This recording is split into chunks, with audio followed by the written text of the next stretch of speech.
I don't usually like to highlight individuals in this journal, but given their unbelievable performance over the last couple months, I can't help but single them out. Graham, Anthony, and Dan have been with Upland longer than anyone else within the company besides Dave, Mark, and myself, and their experience and skills have really set them apart recently. Graham's patience and compassion for helping people floors me. In his role managing our Flint Hills web design division, Graham easily interacts with more clients on a weekly basis than the rest of us combined. And I've never seen him get frustrated or angry with a client, like not once. It's truly admirable. I just don't understand how he's maintained this attitude through our current growth spurt. Anthony's skills have continued to evolve at an astounding pace. The video I'm showing right now is his latest work, as are all the physical elements in the exhibit shown in it. I don't even try to keep up technically now. If Anthony says he's got it, I know he's got it. That's a necessary component of growth for both of us, and it's really working out.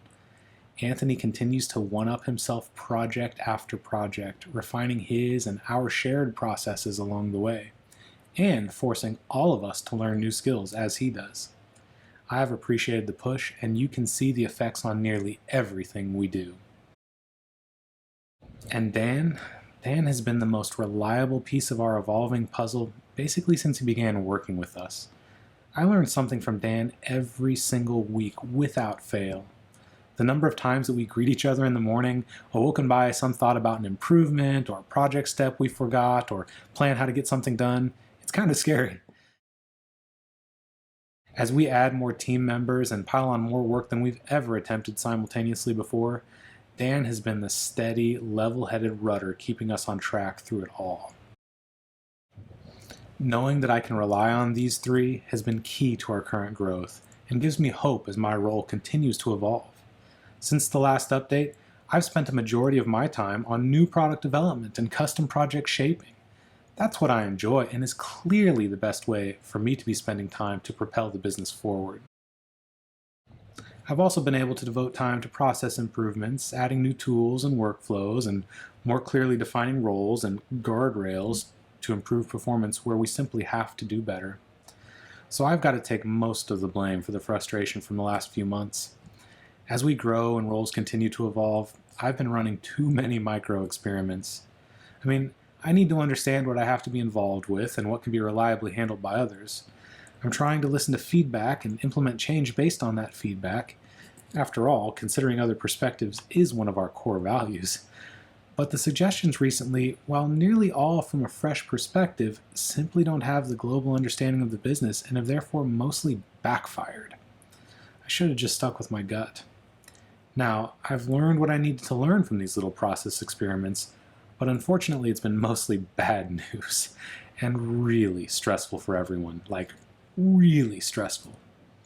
Big changes are needed because we can't simply rely on Dan, Graham, and Anthony to put in an unreasonable effort and time to bail us out. It's scary the amount of overtime those three rack up, and it's not been for the fun stuff lately, just bailing out projects. So it's been a stressful summer. Physically painful, as I mentioned in my last update, and I'm actually looking forward to the change of seasons to help me get my mind right. I'll get it there soon enough. We're surpassing the growth rate that I had targeted for this year, and we will easily add more new product offerings than I was anticipating even attempting this year, and they're really good ones. But the current mood isn't sustainable, so I know what I'm working on fixing next. One of the biggest learnings for me throughout the last couple of months is that each of these three fully embody every single one of our core values. It's taken me 15 years to truly understand how important that is. I know it's a core tenet of many business books out there, and I've read them all, but some things you just don't fully understand except through sometimes painful experience. And I get it now. It's just within the last couple of weeks. It's a new lens or razor for us when it comes to both hiring and retaining.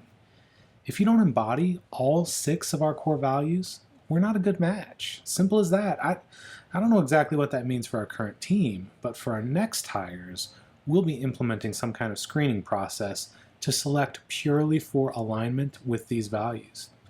Time to get the right people on the bus.